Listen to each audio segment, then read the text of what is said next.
What's going on, people? Welcome to the live match reaction. I'm D. I'm joined by Patrick here to discuss the nil-nil draw against. The nil-nil draw against Newcastle at St James's Park. Joined by Patrick, as I've said. Also, T will be joining us live, and we'll be opening the lines up as well, where you can join us and have your say. If you do enjoy it, make sure to leave a like and subscribe so you don't miss out on future content. Patrick, point away from home at Newcastle. What did you make of the game overall? I thought, honestly, we didn't play well. To me, a very lucky point. A couple of things. I thought Guaita was brilliant today, saved us numerous times.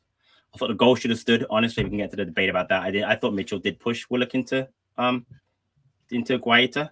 But on the flip side, I'll take a point away at most clubs, especially with the clean sheet. Newcastle's a tough place to go. We all know that. I mean, they got a point against City. But the performance, I think there were points, and we'll get into that, where we did play really well. Probably a little bit after some change that we made, but I think overall, just there's stuff lacking. I mean, I don't think it's necessarily the lineup starting. I don't know if necessarily the strike. There's something lacking there. I don't know if it's the energy things, whatever. But again, I thought the manager did a good job with the subs, and I'll take a point away to Newcastle pretty much any season, so I wouldn't say no to it today. Yeah, the lines are open as well. If you click on the pinned link in the comment section below, you'll be able to join us live via audio or video, whatever you like, and have your say on the game. As always, we'll be reading out comments throughout the show as well. So how I found the game as well, I'm happy with the point. But we got very, very lucky, and that's probably why I am happy with the point. Away from home, St James's Park is always going to be difficult. They were missing a few key players that I haven't seen many people talk about as well. Yeah, true. And despite that, they still applied pressure onto us. I feel like in the first half, it wasn't great at all. We just kept from the ball. There was no real direction going forward. It was just too slow for me. We was making passes, players wasn't catching up onto them. And defense, sometimes Joachim Andersen mistake that could have went horribly wrong. Of course, in the second half, I thought we were bad. I thought we were awful up until the subs happened, where we were just bad rather than awful. Even with the subs, we improved, but I don't think we improved to the level of, oh, wow, we're back. We improved a little bit. But it was much better than before the subs anyways. But overall, look, I'm happy with the point. Nothing really to complain about after that performance. But as you said, there was a lot of things to talk about. But before we actually go and talk about the game overall, what did you think about the starting 11? Because for me, the subs were key. And all them 3 players that came on as subs, I would have started. Was you confident going into the game after seeing that 11? I had no problem with it. I mean, Mitchell has not been playing well of late, and but I didn't want to start Klein at left back. I didn't think it made sense again that unbalanced. I thought Ward right back was fine. Ward's been playing well, but had Klein started, would have had no issue with that. So the back 5 was fine. And they schluck Doucoure is our midfield until something happens, whether Vieira shows up in training and does really well, or Hughes, or Maka comes back. And then up front, Zaha, Mateta, Ayew. I mean, we could debate this all day. Yes, Zaha on the left is fine. Edward over Mateta, you and I were going on that before we went on the stream to talk about that. I thought Mateta played well. I thought Edward had a chance to score and didn't. And I thought Ayew, honestly, I thought I was one of the best players today. Drove us forward, especially when he moved into the Eze's position. Got us even more involved in it. The problem he has is decision making. It's not great. But he still created a couple of chances when he was he made that one snapshot at the end when Pope gave up the corner. But to me, the line was fine. I mean, had he started at least say over Ayew, no problem. But do you want to do that away to Newcastle? Not sure that works. So for me, the line was fine. I know you had the issue, D, but I'll go into right now. I understand what you're saying about the subs improving us. So Eze came on. Let me just look at it real quick. Eze came off. Elise came on. I'm gonna get all 3. Eze came off. Eze, Olise, Mitchell, Klein, and Mateta, Edward. I get what you're saying, but it wasn't like Eze. I mean, Olise came on and took Ayew's position. He didn't. Yeah. You know what I'm saying? I mean, to me, Edward, he had the 2 chances during the game, but he didn't do as much. To me, I thought Mateta's work rate was really, really impressive today. I mean, you're talking about Edward. Edward has to score to impress me, and he's not scoring. He's not scoring goals in the Premier League. He hasn't. I mean, so he comes on the field and he has. So what did Mateta do? So what did Mateta do in that game that I didn't see, Patrick? He didn't do. He worked at least his work rate and hold up play was better. Edward's For pressing me. was better when he came on. Edward's pressing was way more effective. I saw You something with Edward's you pressing. With You asked me an Mateta. opinion. All right, go You on. asked me an opinion. I didn't see. Again, Edward's going to come on. Listen, if he started Edward, fine. All right. But he hasn't scored a Premier League goal this season. He's our 6th game now. He's played every game so far. He started at least half of those games, maybe I think 4 out of 6. So my point is, yes, it's great, but he has to score. Forget Edward Mateta. We can have that discussion all day. Ayew moved into Eze's position. I thought he did a really good job when he did that. And at least it came on where Ayew was playing, and then Klein was in there for Mitchell. Mitchell was very poor today. I don't know what's going on with him. I'm sure he's carrying an injury. He's only that poor. That goal that they called back was a goal. I'm sorry. He pushed Willock into Guaita. And I don't know why VAR. I don't agree. That's I don't fine. agree. I think there was contact there, Patrick. Was that enough contact though? Yeah. Let me just finish though. Just in general today, you don't get to see all the games. I watch a bunch of games at the same time. VAR today had an absolute nightmare. Some of the decisions they made today were terrible. The decision today, the West Ham goal that was called off at the end of the game, they called VAR foul on Mendy, was horrendous. There was a penalty called today, I think the Forest game, a handball, which was horrendous. I'm just saying, VAR needs to fix itself up. It's not fit for purpose right now. Now, let's go back to the Mitchell play. You don't think Mitchell pushed Willock or touch him at all? Nah. So what I believe, you know what? Let's bring on T. T, what's going on, bro? How you doing? What's going on, fellas? Yeah, so we're just quickly talking about the penalty decision. There's a lot to talk about in today's show. Even though it was a 0-0, I don't even understand how it was a 0-0 because we got very lucky at times, and yeah, there was VAR decisions that we're going to talk about and more as well. So for me, the reason why I'm saying the referee got the correct decision is there was contact. But Patrick, you understand this is a contact sport, so there is going to be contact. Yeah, you but can't for me, push that someone. Contact, that no, but he pushed. He didn't push. He didn't push. Replays that I saw, he pushed him in the back. No, there was minimal contact. There was contact, but I don't think he did. I don't think he literally pushed him for Willock to be flying like that.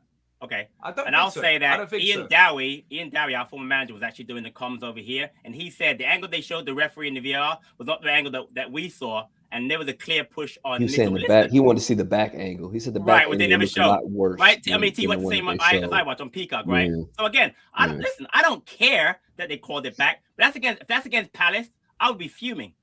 I would have been. Once again, I just want to hear the reason why they decided to I think that's. You want to hear more from the referees in these situations. I wish that they could, if there was some type of, sometimes how they mic up referees and you can hear what they're discussing and why. Rugby, cricket, I'm saying? They do it right. Give us some type of insight as to why something was called. I mean, we get that, when a decision is made, it's just the decision that's made. But I don't know. I guess it'd be nice to be able to hear the understanding of why they decided to do that. Because I mean, from what I saw, it looked like it was just going to be an own goal. I thought too. So listen, I'm happy it was called back, but to me it was a back goal. But yeah, look, today I ain't at 100%, so you guys are going to have to do the more talking than I am because I'm currently ill, so I got a cough as well. So yeah, I'm not going to be able to. Yeah, exactly. Thank you. Yeah, great. Yeah, you come on, and the 3 words you said, you look like shit. Great. CJ says Mitchell still looked injured. So let's talk about this quickly. I agree. For me, he is struggling. He is. Yeah. You can see it visibly as well. Yeah. He doesn't look great in terms of fitness. Even in the first half, he was limping as well. Do you guys sense the same thing? And if that is the case, then what do you think needs to happen? Should Klein start at left back? Should he get a rest? Because we overused him last season as well, and he's barely had a proper break. So what do you guys think should happen with the Tyrick Mitchell situation? Because once again, he looked knackered. I mean, he doesn't. I mean, the thing that comes to mind is he's probably feeling pressure to play. He doesn't have any true cover, man. Like, if I'm a early 20s professional athlete and I don't have any cover, and I mean, it feels like he's probably feeling all kinds of pressure to be the one that's out there because the value above replacement is way too high for him if he's not on the pitch right now for us. So I wonder how much of it is him just trying to soldier on and play through it just because he knows what we don't have behind him. See, with the baseball reference just now, I like that. I like that. Like base that? bird. You I like that? Hey, Hey, no, it's like, yeah, hey, I caught that. I caught that. I played baseball all the way up until college. You know what I'm I saying? like A that. little I something, like a little that. something. Man. You're a stat man. Yeah, you're cybermetrics man. I love that. Look, there's a few people waiting behind the scenes to join as well. So let's bring them on and let them have their say. First of all, we'll start with Nick. Nick, what's going on? It's been a while. Hey, Nick. Champ? It has. How you been? It has. How you been? I'm good, man. Recovering slowly, but I'm good. I was just thinking of those steps at Newcastle last season that nearly finished me off. Yeah, all you the didn't way have up to do there. that this time around. Yeah. But what did you make of the game? It was a brilliant game to watch. Really exciting. Most of it from behind the sofa. I mean, we defended resolutely. Okay, Newcastle, few shots were wayward, but the defence did their job really well. The goal, it was a goal, but you know, VAR is supposed to sort out clear and obvious errors. That wasn't clear and obvious. I disagree, VAR. I think you're but that's how football's always been, and I'm kind of glad that VAR is just as controversial as before VAR, because it's what we talk about. It's what you took, you know, the bad decision. That's what the Newcastle fans are going to be talking about all weekend, isn't it? Just as it was before VAR. So, you know, I don't know what difference it's actually made to the game, because there's still controversy and it was supposed to take it away. But enough of that. Ayew, very, very good today. Industrious. Mhm. I think it was in the back of the nest WhatsApp. Somebody said, I got an Ayew take. I got an Ayew take. I got to put out there. I can't wait to say it. Go ahead. You like him as number 8? Yes. Ayew as a number 8. I'm putting it out there. Wow. That would be my thing. Put it's frugal. Put Ayew in there for Schlupp. That's just my thought. He looked decent. He looked decent when he went into that role, but starting the game there, that's a different situation than being put there in the last 15 minutes. I think he could. Yeah, you could have a role there, but I don't know if you could do it week in, week out though. Very interesting. I think it depends. I think Schlupp. It depends between Schlupp he's a better. I think Ayew's going to be a better finisher going forward than Schlupp. He's probably an equally as good passer, if not better. I mean, I'm not saying like you. When we talk about Ayew, it's not that great, but at the same time, you know, his work rate is ridiculous. His ball retention really is really good. His ball retention is actually really good. We've seen that. He holds up the ball. He gets fouled, exactly. Yeah. So I mean, the shot. How many fouls did he win, T? About 6, 7. A ton. But my biggest takeaway from today was how easily our players were tackled.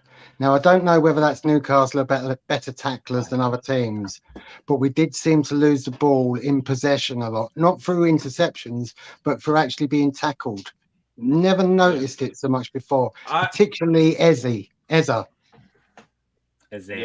I don't think it's about Newcastle's tackling. I just think we were extremely slow, especially in the first half when they were winning them tackles. It's still pass coming to Ebbs, and he's not ready for it.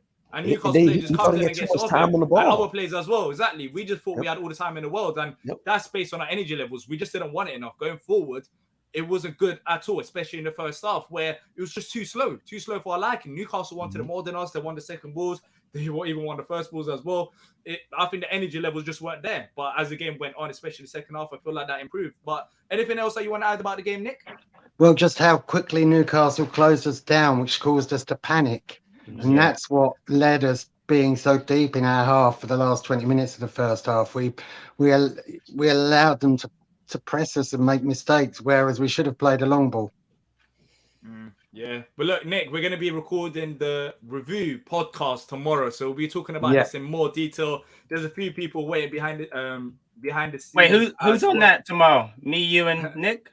Yeah, it'll be better because people won't have to. That's going to be brilliant. Oh, wow. I can't wait for that tomorrow. Yeah, people won't be able to see me. Or just Edward and Mateta. Exactly. You just wait till tomorrow, people. Don't forget to download that on Monday, please. Yeah, make sure to check out the podcast. Check out wherever you listen to podcasts. Back of the Nest, it will be there. But look, Nick, thanks for coming on. And I'll speak to you more depth about this. Talk to you tomorrow, mate. See you later. See you, man.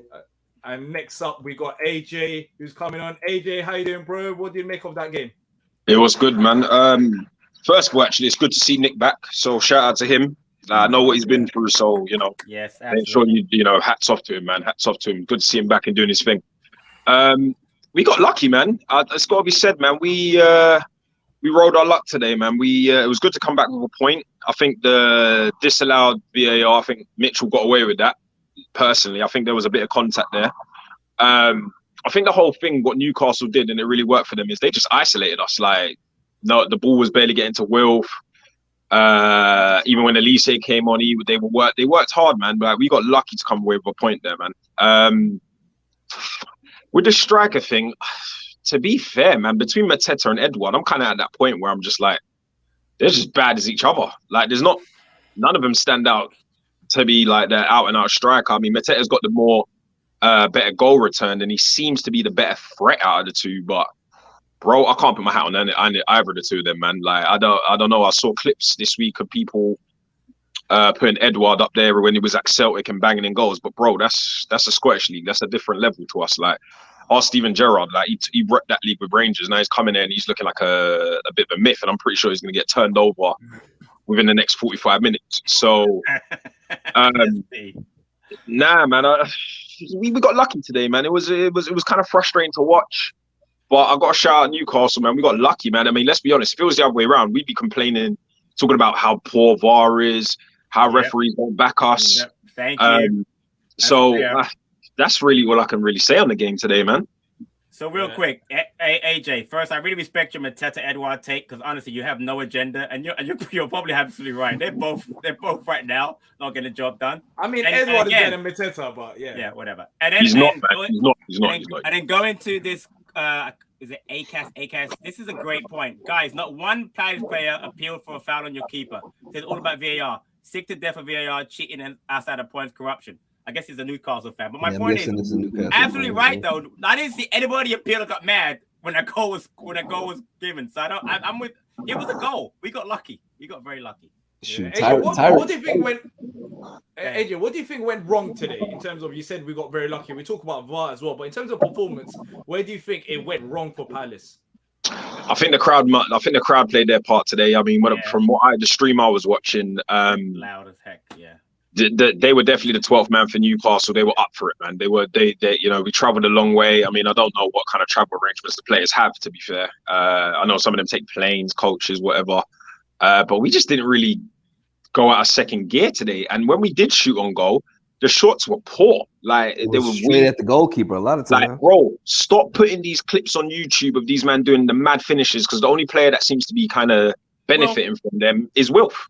Exactly. The rest of them, I sit there and I watch on YouTube and I get gassed and I get hyped. And on the Saturday, they're turning around, they're trying to get on the right foot, they're losing their left foot. Bro, don't show me those YouTube clips, bro, if they're not going to repeat on a Saturday.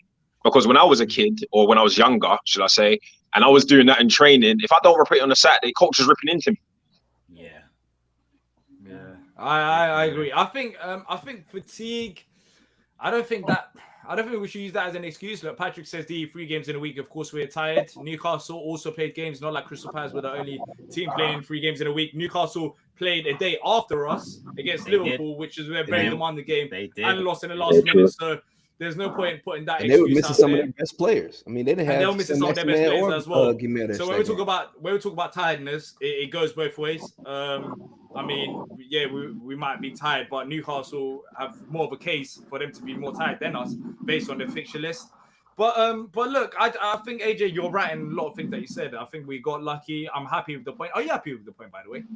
Yeah, I'll take the point all day, to be fair. Same James's Park, even from a, shout out to the travelling fans, man. That's some serious leg power you got to do to get them stairs, man. I tell you, vertigo will just mash you up as soon as you get out there. Yeah. I'll tell you what, another thing I'll point out is Vicente Gaeta. What a savior, man. That is my keeper. Man of the match. I've seen all this Sam Johnson, Jack Butland hype, bro. Don't talk to man about them goalkeepers yet, bro. Gaeta's doing his job. He's doing one-on-one versus Isak in the first half was a really good save, because if he commits anyway, Isak does him. So he stands big, and he played great. What was it in the second half when Willock got us a couple times? Willock, exactly, yeah. No, he made some. He was brilliant. I know people want to disrespect White. I don't know why. He's not perfect, but he played. There were games when he saves us, and today that point is on his them. back. He earned that Mm. point. If it wasn't for him, the game would have been over in the first half. Oh, Forget about the second easily. half. The game, it could have been Easily, easily 3-0. Easily Yeah, 3-0. But considering the momentum that Newcastle are on and the kind of direction and what's the term I'm looking for? The trajectory that football club is going. To be fair, I can work with a point at St James's. I can work with that. Yeah. I mean, it's a long way to travel. It's a long way to go, and it was a bit underwhelming in terms of our attack. Yeah. But actually, when you look at it on paper and you look at their form and where they're going, that's the kind of teams that we need to be either taking a point off or challenging if we are serious about challenging for this top 10. Because now that obviously the manager said his piece, the window's out the way, all the speculation, everything's gone, bro. We just got to keep it moving, innit? Got to make it work. We got to just keep it moving. So, a point after the kind of past week, I can work with that, man. I'm happy with it. Yeah, 100%. Look, it's not an easy game at all. Managed to get a point and also a clean sheet, and we didn't concede in the last minute. I know we got lucky at times, but they were positive. We kept the clean sheet away from home. Didn't concede in the last minute. You know, we have something to build up on now. We have to keep that defense. Well, I don't know if the defense was solid because we did get lucky at times, but we have to try and keep that clean sheet anyways. You have to sometimes, D. You got to get lucky sometimes. I mean, we got a clean sheet away from him. Now we got Man United coming up next week. It's going to be a more difficult game. But AJ, anything else that you want to add? Nah, man, I'm good, man. I just wanted to come on, say my piece, and let's keep it moving, man. Move on to United next Sunday. We'll get something at United. Sell us, come on, man. Sunday. Yeah, I'm excited about that as well. I'm expecting. Yeah, Sunday. We got 8 days. Yeah. NFL starts next Sunday. Oh no. I mean, yeah. You mean that start-stop sport that they play in America and name it after the wrong thing? Don't worry about it. Exactly. Who on earth cares about NFL starting on Sunday? AJ, not NFL fan. Love if that. I say AJ, you sound like a hater, man. Trust me, no one cares about NFL. There's some American sports I can get behind, right? There's some American sport like NBA. I'm a massive fan of NBA, but bro, all that start calling it football. Come on, bro. It's basically rugby. Come on, bro. It's basically like an American version of rugby. That's it. It's just Exactly. It's so not rugby, but it's funny. It's so not rugby, but it's okay. Listen, I get it. Listen, if you like it, you don't like it. I get it. It's okay. Well, look, we got people waiting. AJ, thanks, bro, for coming on once again. And thanks, bro, man. Next week, we're not talking about NFL. Next week, we'll hopefully be talking about a positive result once again. Bro. That's an easy one. All right, man. See you. I 100% agree with him. Look, NFL. No one, honestly, Patrick, I'm gonna be brutally honest. No one cares about the NFL. No one. You care about NFL? Absolutely. And let me ask you this. If nobody cares about the NFL, why every time the NFL comes to London, they sell out Wembley Stadium and they're trying to get the NFL to bring a team over there? If the Premier League went to America, it would sell. But guess what we're not doing? We're not talking shit about the Premier League either. Good point. It's called showing love. It's called showing love. You just copied rugby. You copied rugby, and now you're a hater. You're a hater. It's not even football. It's not even football. Yeah, it's not even football. Okay. Look at Nick chiming in. Look at Nick chiming in. Exactly. B-Tech Rugby League. CJ's the lack of respect, man, is real. Let's bring on CJ. CJ, welcome back to the show. Palace 0, Newcastle 0. What did you make of the game? It was a good game to watch.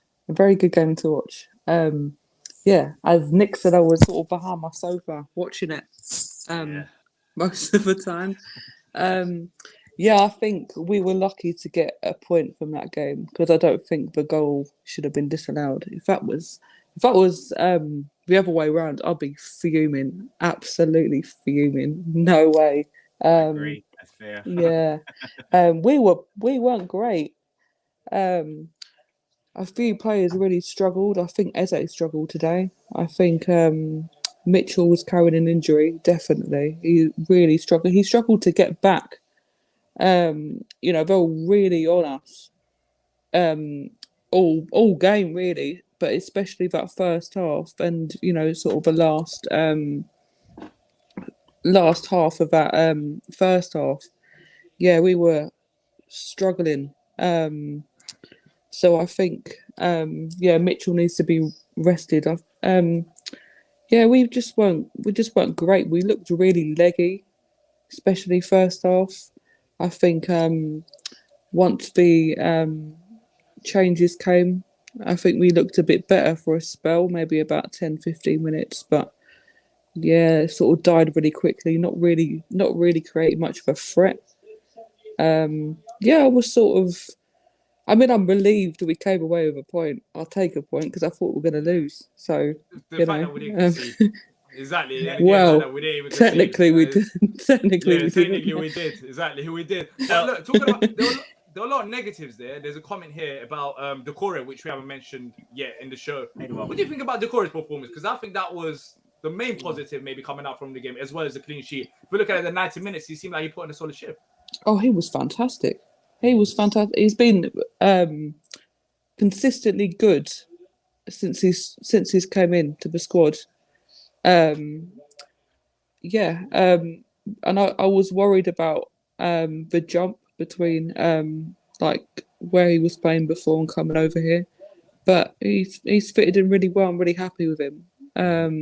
Not my man of the match, but I'd give that to Gaeta. I think he made some really, really crucial saves today and kept us in it. I think I know there's this whole striker debate, so yeah, I'm gonna put my 2 pence and say I thought Edouard was a better guy today. I have to say, I have to side with D on this year. How many goals did he score? I missed that. How many goals did he score today? He didn't score none, but didn't score either. There was more opportunities. How many goals Edouard scored in the Premier League this year? He scored none, but CJ, I thought you were Team Patrick, and I found out you're Team D. You're killing me. Everyone's gonna slowly come to the side. From now, everybody that joins needs to understand when you join in on this conversation on these Team shows, Patrick, it's hashtag one Team D. or the other. Matter of fact, in the chat, I want to see hashtag Team Patrick or hashtag Team D. Do it now. Pick a side. It's not the team, right? It's like the real striker, or the one that we got overhyped about, that he had like 5 or 6 good games and we bought for £9 million. Listen, let's get back to CJ. You stop talking. Yeah, exactly. Patrick, you were going to ask a question. Did you still have the question for CJ? I did. The one thing I was going to say about Doucoure is that if he could just shoot, he'd be fantastic. I just watched him play. I agree with you. He played he was, again, very solid again. 10 out of 10 defensively, motor, everything going forward. But just that his shooting is just off. But again, if he was a great shooter of the ball, he wouldn't be at Palace, right? That's the argument you always get. So that was one of the things that he was credited as a good long shooter. I think maybe that's something he just has to get more comfortable doing and working himself into with this team. But the only other thing I wanted to add was I agree with CJ about the game as far as we looked kind of dominant. But look, let me give you some of the stats though. So possession-wise, Newcastle 52%, Palace 48%. Shots, Newcastle 23, Palace 19. Big chances, obviously, Newcastle 4, Palace 0. Passing accuracy, Newcastle 79%, Palace 78%. Fouls committed, Newcastle 19, Crystal Palace 12.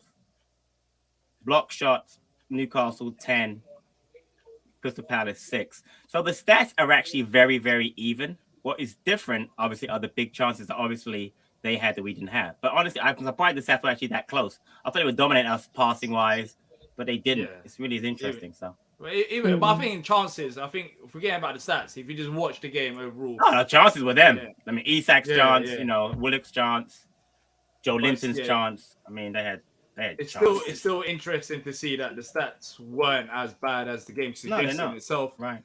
But I feel like, as CJ mentioned, when the subs came on, it kind of changed like that. In terms of it's something at least going forward, even though we didn't create that many chances. Do you think? go on. Sorry. Do you think we set up as if Hodgson was still in charge today? I wouldn't, because I think we really did let them attack us. It's been a few games where when we went one up against Brentford, and then we sat back and just let them onto us. I think AJ's comment was a good one. I think the crowd was really into it. Remember they just lost the game. Liverpool, they're back at home. you know, they switched out their back four. I know the two centre halves are different from today. They had a little more energy. I just think that was a bigger factor for us. But I don't think we really. I think honestly, Eze and Zaha just weren't up for it today. And when they're not up for it, we really struggle. I mean, Mateta, Edouard really weren't getting a lot. I mean, they had a couple of half shots each, but with Eze and Zaha not on it, it was really hard for us to get on the ball. I thought Schlupp was pretty anonymous. I mean, I hate to get on Schluppy, but he wasn't really involved in the game. I thought Doucoure was very good. I think our back four was solid. I just think that the guys that have to make the difference, which are Zaha and Eze, just didn't make the difference today. I think that really hurt us. And I think Newcastle I'd say Eze. on it. You know, so. Yeah, I'd say Eze more than Zaha because usually they link up quite well. They do. And if Eze's off it, I think that affects the team a lot as well. We don't really create anything. So the stats made it look a lot closer than it was. But yeah, I'll take the point. I'm hoping to get something out of United. I'd probably make a prediction after they played Arsenal because, I think they'd draw that game. But okay. I think it's interesting the point that you made about Roy Hodgson. I don't think we approached the game like that. I just feel like we couldn't execute the game plan.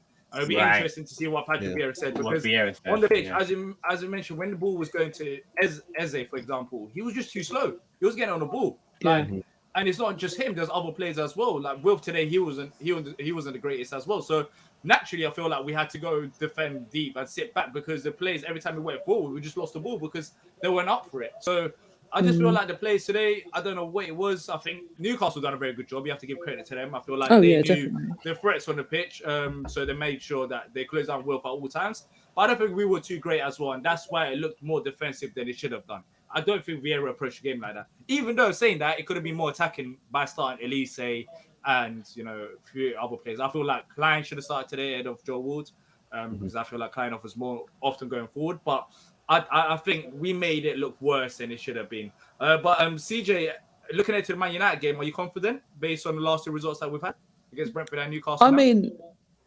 like everyone's saying how good United have been, but they've really just scraped past teams, to be honest. Leicester was shocking. I watched them against Leicester and they were really, really off it. Maddison was their standout player, so that's one we've got to watch out for. I think Brendan Rodgers under a lot of scrutiny, so that played a factor. They scraped past Liverpool. I mean, they played well, but Liverpool could just get back in the game, can't they? They narrowly beat Southampton, and I think Southampton were unlucky not to get anything out of that or win it. So I think we can possibly get a draw, but I want to win it. I'm sick. We're averaging especially at home. Yeah. Right. Yeah, my issue is their new signings though. Anthony and Casemiro might be starting next week, and I'm worried about. They're very good players, so that's my issue. If they don't play, who knows? But I'm really worried. I mean, Casemiro is a Rolls Royce, and then Anthony. Oh my God, on the outside. Yeah, against Joe Ward, I'm gonna be under my bed watching that game. Same. Same. Yeah, so it's not gonna be easy. I love Wardy, but. Yeah, CJ, look, thank you for coming on the show. Always great to talk to you, and hopefully we'll have you on after the Man United game where we're talking about a more positive result with all 3 points. Not going to be easy, but we'll see. Thanks, CJ. You guys. I know you're Team D, but it's all right. Take care. See, CJ's come to the right side. She understands. See, that's more love than Patrick will get anybody this Team D. I tell you that. Pretty much. That's all good though. Ahmed, welcome back onto the Match Reaction Show. Palace 0, Newcastle 0. What would you like to say? Hi guys, how are you doing today? Good, man. How are you? Great. How are you doing? Good. Basically, in regards to the game, I felt the very first time in this season that we could be really struggling because the fact that we haven't brought in good quality in terms of depth. Because if Zaha is not there, we are really struggling for any kind of creativity, especially the fact that even our strikers are not being able to do anything with regards to, let's say, the output side. Yeah. Do you think it changed? When you're looking at the bench today, it looked much stronger than against Brentford. There were still quality players out there that actually did come on in the game, and I feel like impacted the game positively, especially going forward. Do you think it was just a case of maybe the right players didn't start in this game? I think if you start Elise, even as good as Jordan Ayew was, I think Elise normally tends to offer more going forward. Do you think? Are you that worried about the depth? People are talking about injuries. We haven't had injuries so far. If we have no injuries, are you still worried? Basically, the fact that let's compare basically in terms of the previous season and this season. In the previous season, we had fullbacks, means basically we had someone like Mitchell who can whip the ball inside. Now we don't have that output because Mitchell past 2 games he had not been completely fit. And the fact that in terms of our midfield is looking really slow. I don't know why I feel this way, but somewhere around we don't have that ball carrier, somebody who can take the ball and run at people. And that is where we are lacking basically. And the fact that if you see that Zaha and Eze, both of them are basically, they can dribble the ball, they can shoot it. But other than that, we don't have the output. Elise is not looking the same. I don't know why. Is it going to take him some time to come back? This is going to be an issue. And somewhere around in terms of not only the overall squad, but the fact that our strikers also, we do not see any kind of output. Yeah, I agree. Look, today it wasn't great going forward, but also defensively there were some errors as well. But what did you think about the VAR decision? Do you think it was the right call? To be honest, I will say we were lucky. We were lucky with that, and it's all right. I am not gonna be like it's referees. Some days we get decisions our way, some days we don't. But the matter of fact that we are struggling so much when we are not having a left back is very concerning, to be honest. We need a good left-footed player. I don't know how could we not have done something in the market, try to get a cheap left back or something. But with Mitchell not being there, we don't have the natural left-footed player who can just whip in across and Mateta can go for the headers or something like that. We are really struggling in that aspect. Yeah, I agree. What do you think about the starting 11 today? Do you think it was a right one? Would you have made any changes going into this game? Of course, hindsight is a great thing, but what do you think about the way that we approached the game as well? In terms of changes, I would only make, to be honest, I was okay. I was happy with the entire team, but overall, means one thing is that if a person is, means if a player is not 100% fit, you do not start him. Especially if you're going to be making, especially in the Premier League where high intensity is required. That's one thing. And secondly, I would have gone with Mateta, to be honest. Right, well, you would have not started Mateta then. Basically, in terms of Mateta, I would have gone with him only because the matter of fact is that he did a better job instead of Edward, I feel. Interesting. That's I don't know what JP really offered today. I don't know. What do you think it was about Mateta over Edward today?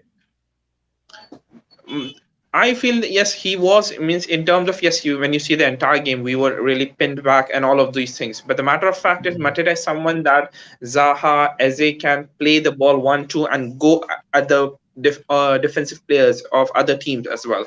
In Edward, we have to be very intricate. We have to ensure that our passing has to be really good, and in the movement of the ball, the movement of the players, all have to be in sync. With Mateta, we can use him as a target man, which we weren't able to do today. But the fact is that he will be a better option than Edward, I see. Looking ahead to the next game against Manchester. Wait, sorry, Ahmed. So you're Team Patrick, correct? Yeah, I'm going for Team Patrick. All right. You're a good man, Ahmed. I always liked you. Thank you very much. It's gonna be the question every time somebody comes on. First question you gotta answer. I'll stop, but not today. I will stop eventually, but not today. I'm having much fun today. Looking into the next game against Manchester United at home Sunday, they're going to be up for it. Of course, they got the new signings. They need to push on. How do you see that one going? Are you confident that we could get something out of that game? We can, but the matter of fact is, if we play the same way we did today, I don't think so. We need to change something. Means we are playing the same way we were playing last season, but if somewhere around we put into context that we don't have those midfield runners now. Means Eze can do the part in the final third, but he's not able to carry the ball. He can put that ball, whip in a ball. He's good on the final third side. We need to change. I feel that we need a change in formation, to be honest, if we want to be really effective somewhere around here. What would you change to? Right. Yeah, I would go for something like a 4-4-3-1-2 of sorts. I would have, let's say, I would give a free role to somebody like Olise and go up ahead with Mateta and Zaha, with Eze joining the midfield. Just give Olise a free role or Zaha a free role. Just let them do what they want so that it can surprise somewhere around. It can drag Casemiro somewhere else. That's the only thing. Because we are too much basically, we are not mobile enough in the front third. We are too many of us are on the edges, on the boxes, or all of these things. But we don't have anyone who can just run at the players, run behind. We need those kind of players. Yeah, I agree. Ahmed, always a pleasure talking to you. That's interesting, that formation. I never actually thought about it like that. I think it'll be good to see Mateta and Edouard play together, because when they have done in a 4-4-2, they've looked solid together. But then again, you have to sacrifice somewhere. Because and I wonder if go on. Yeah, I agree with that part. But because I feel that they both can help each other out. Edouard can give the means he can bring basically he can stretch the defenses. Mateta can be the target man. This can help the team. But yes, how do we work that out? That's up to Patrick Vieira. Yeah. Look, Ahmed, thank you for coming on. Always great to talk to you. And hopefully we'll have you on after the Mateta game when Patrick Vieira listens to your comments and he plays that 4-3-1-2 and we beat Man United. All right, Ahmed, see you later. Take care. Did you all notice that when we went to 3 at the back, they put Olise at wing back on the right side? I didn't notice that in particular. Honestly, they went because they had Joe Ward at right center back, and they had Olise ahead of him, going up the right flank. Yeah, I did notice that, but it was on it for a long time, and I would not want to see that in a match for 90 minutes. Honestly, I don't think he's a wing back at all. No, again, I like the tweak because we had to do it based on the pressure we're getting from Newcastle, but I hate to see that in a match. Yeah, funny because they did go to 3 at the back, and of course, no one's criticizing it because it worked today. No, I mean it worked because I think it seemed like we were playing. Like honestly, when we went to 3 at the back, that's when we started getting more chances. We actually started playing better, honestly, in my opinion. The thing I was surprised about when we went 3 at the back was that we kept Joe Ward in the game because he was on the yellow already. I thought that he was going to end up coming out there. I thought he was too, but because again, Mitchell's clearly not 100%. That's why he came out. I fully understood the Mitchell thing if he's not 100%, but I thought that maybe they bring Richards in for Ward or something, just because, like I said, he was on that yellow. But it's a good point. Yeah, Richards was on the bench. Would have got me in the extra closer to getting my shirt too. You're not getting that shirt. So just to clarify things, if you guys are new here, we made a bet at the start of the season about Chris Richards playing 25 games. That's very funny. Play both of them up front. What a name that is, though. Dietrich. I love that. Yeah. Dietrich. I imagine Dietrich to be like a skillful winger. Like, he scores a lot of goals. Scores a lot of goals. Exactly. Yeah. Which none of our strikers do, so it doesn't really fit their names. But but yeah, put both of them up front. But look, if you guys want to have your say, make sure to click the link in the pinned section down below in the comment section as well, so you can join us, have your say. And also, let's smash the like button as well. It's free, helps us out massively. We're on 28 so far. I know we can smash a few more. Let's at least try and hit 40 with that. Let's go through some more comments as well whilst we're waiting for others to join, if someone else wants to join. He just says, exactly, you can re-notice when Mitchell is struggling or get injured. Talking about someone struggling, I'm actually struggling right now. So T, if you want to, or Patrick, you want to take over the comments, you can do, because I've been speaking a lot. Patrick, you have to do it for me because I'm on the guest thing. But yeah, I do think that he did struggle, and you could tell because he was almost hesitant to push forward like he has in the past, to play more intricately with between himself, the midfielder, or Wilf. I don't know, man. It just, you can tell when he's really up and at it, and I just didn't get that feel today. And there was times where like the camera would just go to him, and he just didn't. I don't know. It didn't have a lot of confidence in his face. Almost, it was interesting to see, man. Patrick, what do you think? No, I thought that was true. I also thought the referee Salisbury didn't give him any calls early in the match. And I mean, he chopped the guy a couple of times that got clipped down, and the referee just waved it off. So I think once that happened, Wilf, he kind of when he's not getting calls right away, it doesn't help him. So no, I agree with you on that. I want to go to the comment by. Well, I'm not going to read the first part anyway. I know what that word is. Man United playing in Europe on Thursday, so home or away. They are playing Real Sociedad on Thursday. They're playing Sunday, Thursday. But let's be honest, they have a pretty deep squad with the new signing, so it's going to be a factor. But unfortunately, I don't think it's be a bigger factor as I'd like it to be. But yeah, they are playing Thursday, so yeah. Are they playing home or away? Sorry, where they're home versus Real Sociedad. Okay. I wonder if they'll play the new guys, if they'll start the new guys Thursday, or if they start the new guys against us. I think they'll start Thursday and Sunday was my fear. They'll play on both days. But you're right. I think that'd be great if they play. I mean, I guarantee Anthony plays on Thursday because he's played all season. He hasn't been, besides going on strike recently. And Casemiro played for Real Madrid most of the, beginning of the season. So they're Somebody both made a really good comment about Anthony earlier and said that he's a poor man's Yannick Bolasie. He's got all the tricks. Wow. But his goals and assists are absolutely horrible. I haven't really watched him play very much, but that was what somebody said earlier. I saw that in the comments. That'd be fine if that happens he can be, wow. Why? Wait, he just dissed Yannick Bolasie? Nah, he said he's a poor man's Yannick Bolasie. When you say anybody's a poor man something, that's not a compliment to that person, is it? You're not a compliment. It's not a compliment to the guy that they're saying is a poor man's. That means you're not as good as the guy we're comparing you to. Oh, he said Bolasie's great then. Yeah, he's saying he's a poor man's Bolasie because he can't score or assist. You can't. You know the funny thing is, the funny thing is, T. I don't think he even said. I don't think you even said that Yannick Bolasie is great. You're just trying to appeal. No, trying to make Stefan. All right, D doesn't like Yannick, by the way. D does. Okay. No, I do. Whoa. Let's do that debate. Let's have that debate. 12:02 p.m. Stefan Zerberger said it. Famous last words. But when you tend to say poor man, it's not really a compliment. I'm not nothing about Yannick Bolasie thing, but I don't think it was a compliment. Honestly, like when you say poor man, I love Yannick. So. Yeah, I don't think he was seen as a compliment. I'll be honest with you. But I mean, they're saying that he's lesser than Yannick Bolasie, though. Oh yeah, it depends how you see it. Yeah. So Patrick, if you got offended, then that means you don't like Yannick Bolasie. Because you know me, but I'm a big Yannick fan. If I hear anything negative towards Yannick's name, I like Yannick as well. I apologize. I didn't even take it the wrong way. Oh yeah, I like Yannick as well. I apologize. So. Yeah, but he says skills. Yes, it looks like his assistant goals are poor in a poor league. Okay, interesting comment here. They don't trust Richards again. I don't. Where are we getting this from? He slipped on a goal versus City. He was very good prior to that. I mean, I don't know why we don't. Why would we not? I'm not sure. You guys, you agree? Do you think he doesn't trust? He didn't bring him in today. I mean, our defense are playing really well today. Besides, Mitchell, who looked a little off it. And by the way, that Almiron guy is annoying. By the way, seriously, I'm just happy he didn't score. I was so happy when they took him off. I mean, in the MLS over here, and he played great for Atlanta United, but he's against us. He's a different level, man. Yeah, he always turns it up for us. It's a few guys that are like that. Some good guys, some guys that are actually good. Yeah. The Sadio Manes of the world, and then we got the Miguel Almirons of the world. Yeah, that's a good point. I mean, no, but I think, man, I don't know. I don't know if it's just the fact that right now Patrick Vieira just has a lot more trust in Joel Ward.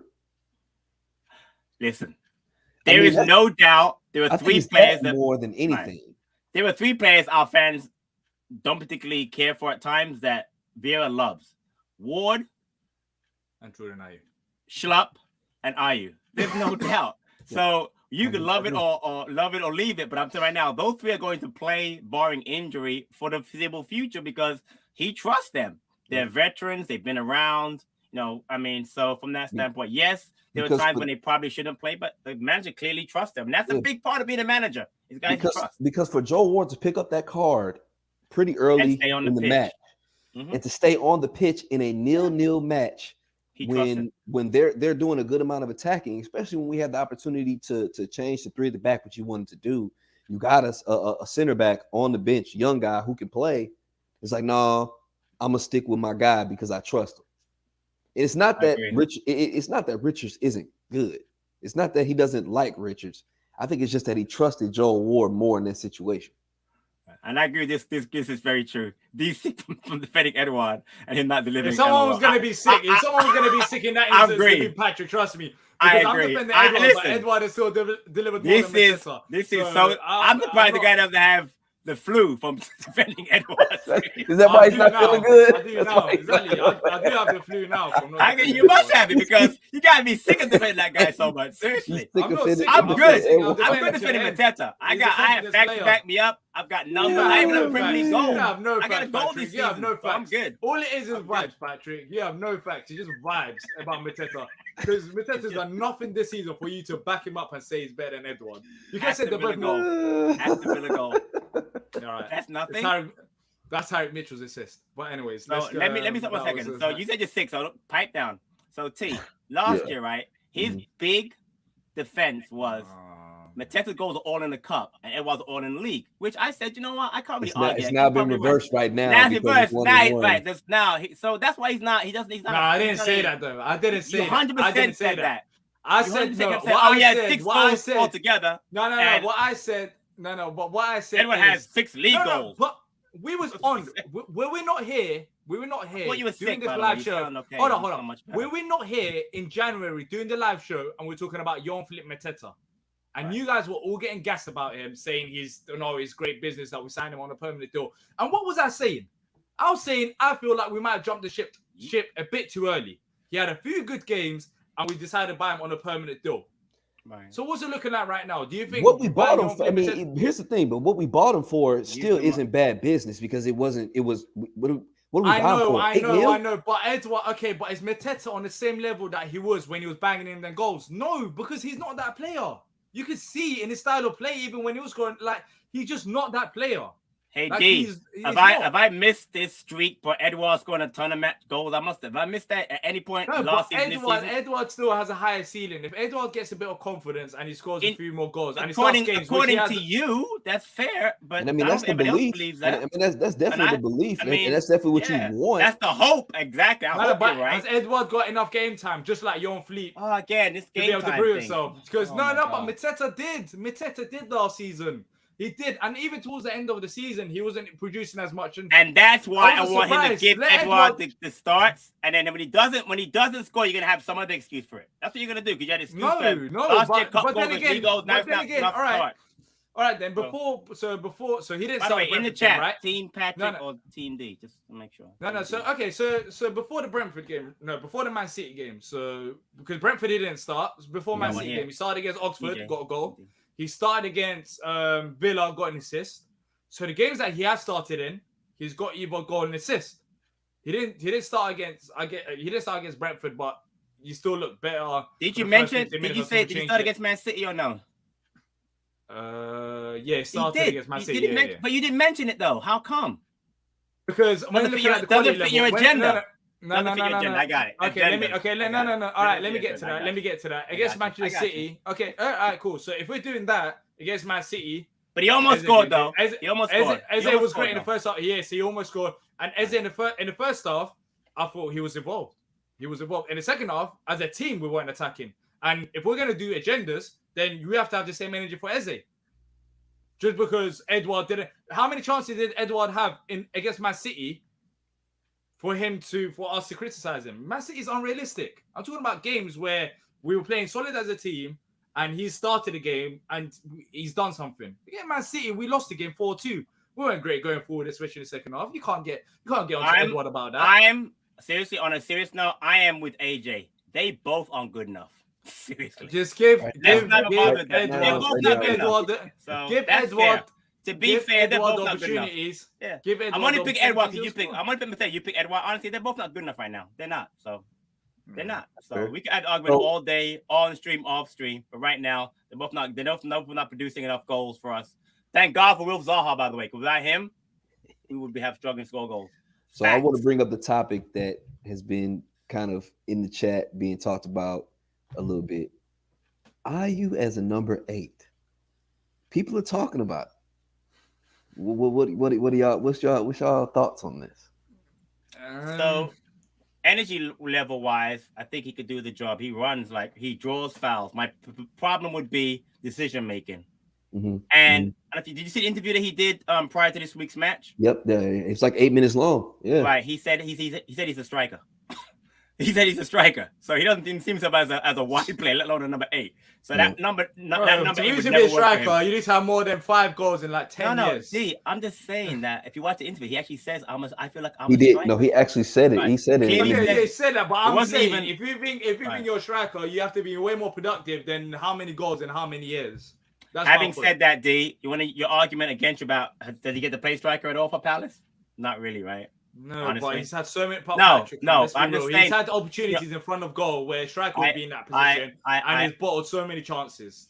He's not a striker. I'm not defending. I'm just saying your argument was chances, and he hasn't gotten them. So, but anyway, going back to your original point, T, I'm not sure that's even come into Vieira's thought process, but or has it because he literally played him in the midfield today. But I'm saying perhaps it should, right? Exactly. Yeah, because I didn't even think about it until he did it today. I don't think it was planned. I think it's a last minute decision. Really, we had to go for the game. I thought because if it was planned, you would have. Because I don't know, maybe it was, but you would think he would start ahead of Jeff. But for me personally, he's got the ball control to be able to play there. Mm-hmm. He's got the energy in terms of pressing. Yep. But then again, I don't know in terms of like the passing, and I don't know. I don't know. He can't be that much. I think his passing has to be on par with Jeff Schlupp's. Like they can't be that far apart because Jeff Schlupp's not that great of a passer. I'm willing to experiment it if it means that Elise starts on the right and Ayew starts in the middle. Yeah, that's the other thing I'm saying. It also offers us the opportunity to have Elise step in on the right, and then also you also have the opportunity to incorporate Ebioe now as a late sub, right? Yeah. So now you have the chance to let him get in too. I do think he's got the skill sets to be decent there, but I want to see it as well. I think it could happen. And then Ty Jinks' comment right here is literally like the blueprint. It's the Joelinton blueprint, because Joelinton was in the same situation with Newcastle. He was a striker that couldn't score. And let me tell you something. All the energy in the world. But he's more physical and taller. Joelinton Did you see what I did to Joelinton on multiple occasions when he was in the midfield? Joelinton has turned himself. He has done a tremendous job. He was a horrible striker, but as a midfielder, he is absolutely brilliant. So I give him credit. I can't lie. Look, I can't lie. We could look. He's got something in. He's got something in him to be number 8. As you mentioned, like he's good with his pressing. He's got good ball control. Like he's got something in him to be that number 8. But I wonder if Vieira is really going to drop Jeffrey Schlupp for Jordan Ayew. I wonder if he will actually do that. Because honestly, there was watching this match at times, man. Like I tweeted it too. It's like I'm just ready to see a different option in midfield other than Jeffrey Schlupp right now. And here's a great quote. Ayew as an 8 was moving me. I can't lie. And my son does not like Jordan Ayew that much, by the way, and he's saying that, so that means a lot. Hey, my son's not easily moved by anything, and he's moved by Jordan Ayew in the 8. So let's try it. Let's give it a shot. Like, it might be worth it, especially with Elise. We want Elise to start. Vieira wants Ayew to start. If that's going to be the case. But guys, the Elise thing. Let's. We all know he's been injured. So we all know in last year, he's going to ease it back. We all know it. When he say he's 100% fit, he's going to play. He did last year. Then he got injured again. So and that makes me wonder what Ayew was like. Yo, if you have this opportunity to step inside and play in the middle, why wouldn't you take the opportunity? Because now you know he knows once Elise is ready, he's not going to be starting on the right wing. So it's like, if I got the opportunity to play, let me play. I want to play. I don't know. But and this is everybody's argument. I don't dislike Ayew. I just don't want to start every week. That is very true. The only thing about that, though, Patrick, that we've been talking about is that there was a point, maybe recently now, you can say Elise might be ready to start, but we didn't have any other options apart from Jordan Ayew to start down the right-hand side because Elise was out injured. So now you got Elise to start, possibly. But now we're entering that territory where. Yeah, but realistically, come on, Patrick. He's not gonna if we're talking about realistic options. Ebioe was not gonna start down the right hand side ahead of. No, I said as a late sub. I'm not talking about start. I'm talking about. I'm just saying open up the opportunity for him to get a chance to get on the pitch. To be a late sub, to be a super sub, to help us out, to get him game experience that we need. Like Elise did last year. Let's bring on Erin, so we can have his say as well. Erin, how you doing? Hello, guys. Yeah, not too bad, thank you. It's a good game. It's a good game for the neutrals. At times, my heart I couldn't cope with it, but we got there in the end. What did you make of it as a Palace fan watching it? Yeah, it was good. I just think that we discovered new things about our team because it's interesting it happened just as we were stressed about the transfer window. Well, a lot of people were. Look, for me, the way I see it is like this, right? With Gallagher last season, a lot of people spoke about it. What did he do in the midfield that we would be missing this season? Ran his ass around. Work rate in the midfield, harassing the players, winning the fouls, hold up play, and to help the team progress forward, right? That's what we would be missing at Gallagher. So that is technically speaking, if you think about it, that's what Ayew does on the wing. And today, if we've got anything to go by, which is current form, that's the best thing you can go by, today's current form, Ayew proved he can do that in centre mid. So for me, straight up, stick him in midfield, let him have a go, you know, take Schlupp off. Schlupp's a great player, no disrespect to him, but he's much better as an impact sub. When Ayew gets burnt out, stick on Schlupp, switch them around. And that way then this opens doors for Elise and Abowie to swap on the right wing and both of them to progress and grow, you know, because then we've got loads of players on the pitch that are going to win fouls. Elise wins fouls. Zaha wins fouls. Ayew is going to win fouls all down the middle as well and on the wings. So it will help the team with possession and to get a foothold in the game. The one thing I think with Patrick Vieira, man, is if you don't get what you wanted from the as far as the guys you want to, you got to be. Can't hear you. Aaron, I just put you on mute for a second. I don't know what it is. It was echoing. I think it's echoing really badly. Yeah. I don't know if it's sorted out. Still echoing now? I think it's better. I think it's good now. Okay. Yes. Yeah. So what I was saying is, I mean, if I'm Patrick Vieira, if we have if we have a transfer window and I don't get what I felt the team needed, you got to be creative at this point. And maybe that creativity comes in a move like putting Ayew in the center. I don't know, because obviously he's not getting what he wants from guys like Hughes, Gyro in that position. So I don't know. Maybe this is him having to say, you know, this is me being creative, trying to see what works. Yeah, basically getting the best out of every player, which is in a way what we did today with Ayew. I haven't seen him play that good in a long time, so maybe that is one way of getting the best out of him, putting him in centre mid. Yeah, 100%.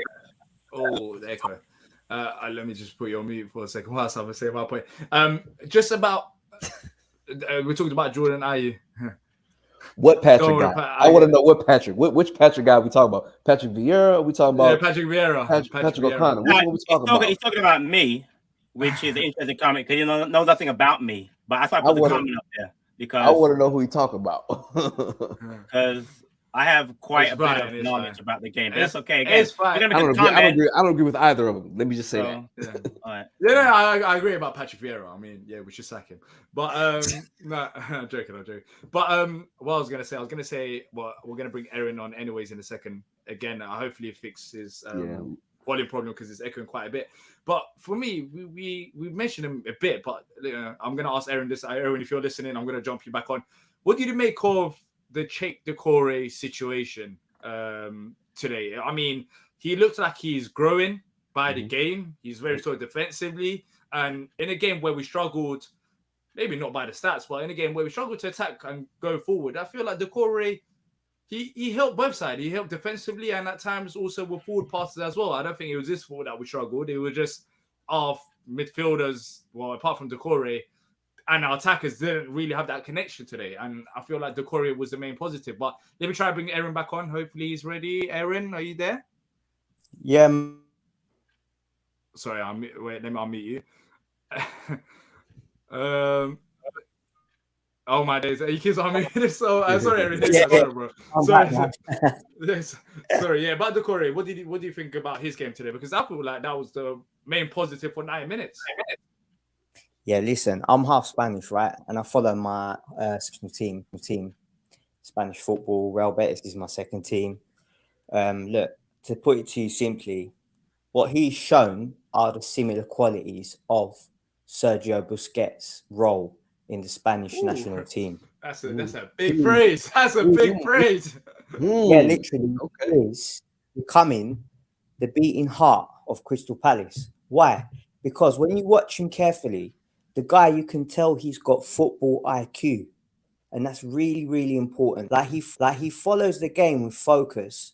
He watches the ball, he reads it, he thinks where they're gonna pass, and he tries to intercept, and he's always there causing problems. Then when he's got the ball on possession, he's just making precision passes, like really, really clean, nice to watch. And when he's not got the ball, he's constantly screening, like Patrick said a couple of days ago. Like he's screening like the back line. You can see that. He's very, very good. Like that guy, honestly, he's just brought class to the team.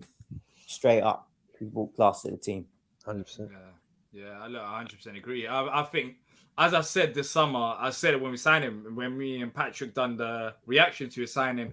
I think I said it there, where if we didn't sign anyone from now onwards, I wouldn't be too upset, because I feel like Doucoure was such an improvement in terms of that number 6, as CJ's saying right now. He reads the game well. He's a brilliant passer. He's a very good defender. He's the most modern number 6 that you can have. Like, he can do a bit of everything. That's why I feel like we've improved the midfield there. But Aaron, you was actually, I believe you was upset about ambition, right? In the transfer streams. Yeah, I was definitely.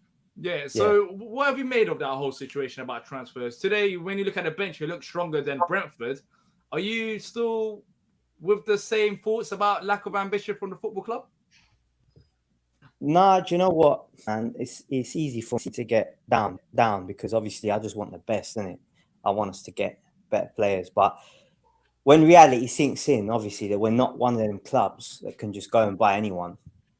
It is what it is, and you come to terms with it, and then you think, all right, well, look, at least Patrick Vieira is making the best out of what we've got. So, and clearly we have got enough.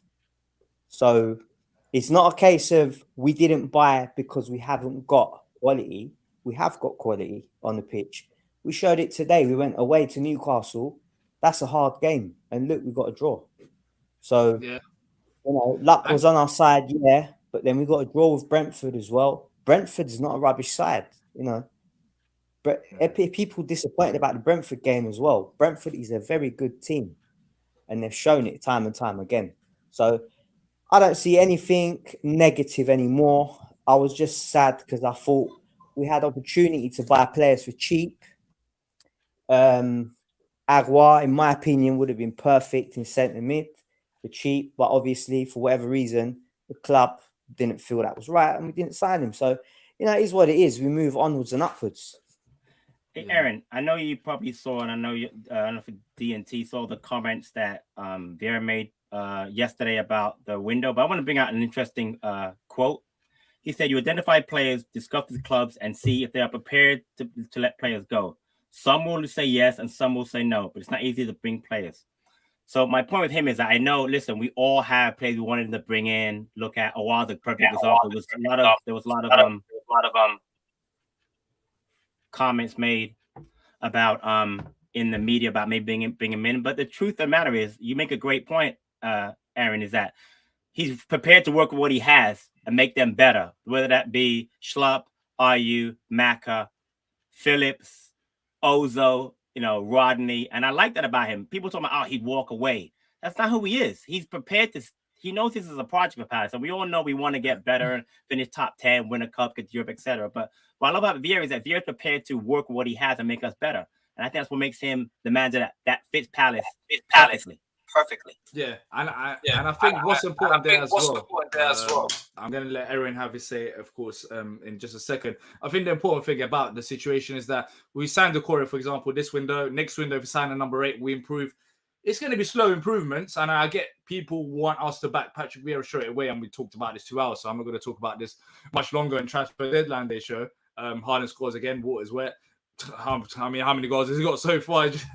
It's just ridiculous. But we're 10 now, you know, right? I think improving the number 6 is key. If you get number 8 in the next few windows and then improve with striker, slowly we'll get there. And today, I think when you looked at our bench, it didn't look as bad as some people made out to be.